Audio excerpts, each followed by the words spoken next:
Nu tā, man ir brālis. Viņš būs brālis šoreiz.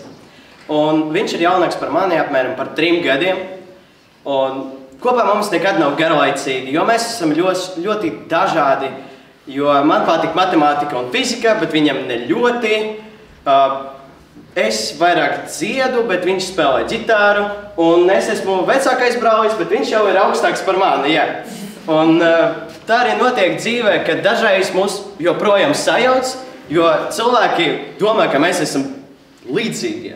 Nu jā, mums ir vienādi apģērbi dažreiz, un mēs abi esam ar tumšiem matiem, un mēs esam abi ļoti skaļi un runājam skaļi, un mums ir daudz draugu, bet kopā mums arī notiek vairāki piedzīvojumi.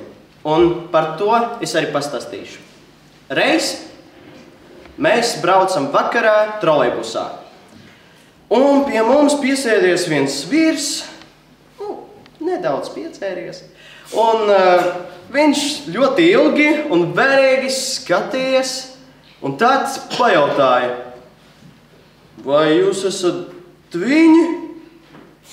Un mans brālis Satrīs savā maniere atbildēja, jā, bet mums ir gadu starpība, 3 gadi. Pēc vīrieša sejas varēja redzēt, ka iekšā notiek strauja smadzeņu darbība. Viņš ilgi domāja, un tad vēlreiz pajautāja, tātad jūs esat dviņi? Nē, viņš ir dviņi, bet es esmu auns. Tie nebija mēli, jo, es piedzimu jūnijā, bet mans brālis aprīlī. Un ar to arī beidzas šis stāsts, jo trolejbus pienāca pie mūsu pieturas.